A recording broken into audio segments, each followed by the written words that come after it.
This year on Thacker and Kung Fu Panda. Kung Fu Panda is one of DreamWorks' most famous franchises, and one of the most respected, as many consider to be one of the best trilogies ever made. And I agree with that statement. But let me give you some of my history with this franchise. I grew up with Kung Fu Panda.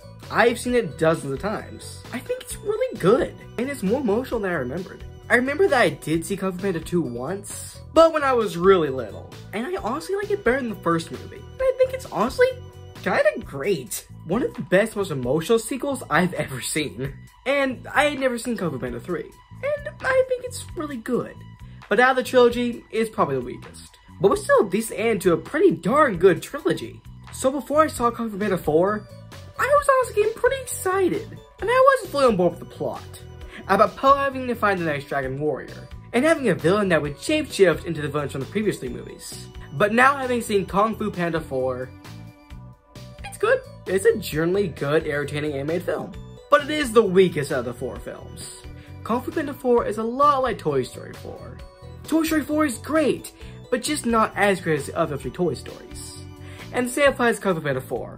It's good, just not as good as the other Kung Fu Pandas. Now what you're all probably wondering, honestly, what about the return of the villains? Tai Lung, Lord Shen, Kai, and as you probably expected, Tai Lung is the one who gets the most spotlight, and also the most lines. As Lord Shen and Kai don't have any lines, which actually makes me kinda mad, because Lord Shen is undoubtedly the best villain in this franchise, and it's one of my favorite villains, and he doesn't even get one word.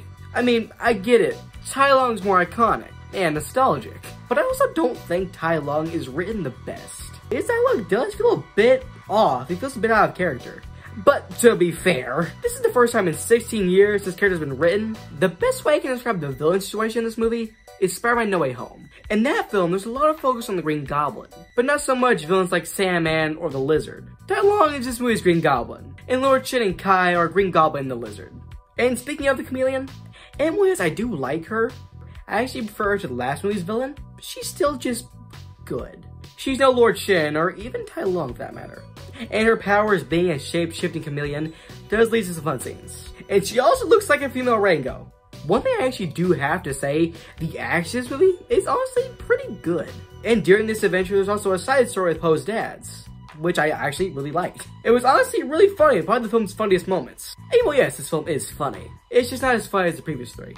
But the real thing that I thought was missing from this film was the emotionality. Is that a word? The first 3 Kung Fu Pandas, mainly Kung Fu Panda 2, are so emotional. I honestly almost cried when I watched Kung Fu Panda 2.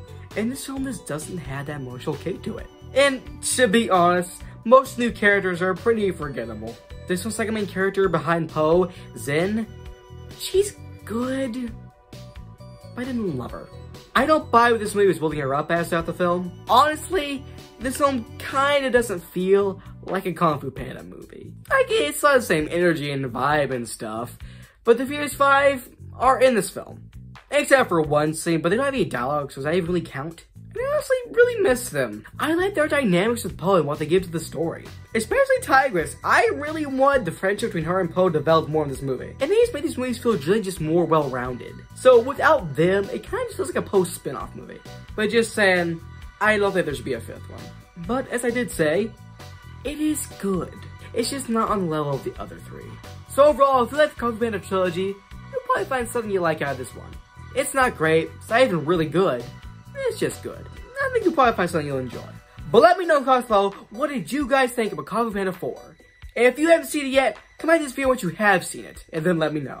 Did you think it was just as good as the other 3 films? Or do you think, yeah, they should have stopped there?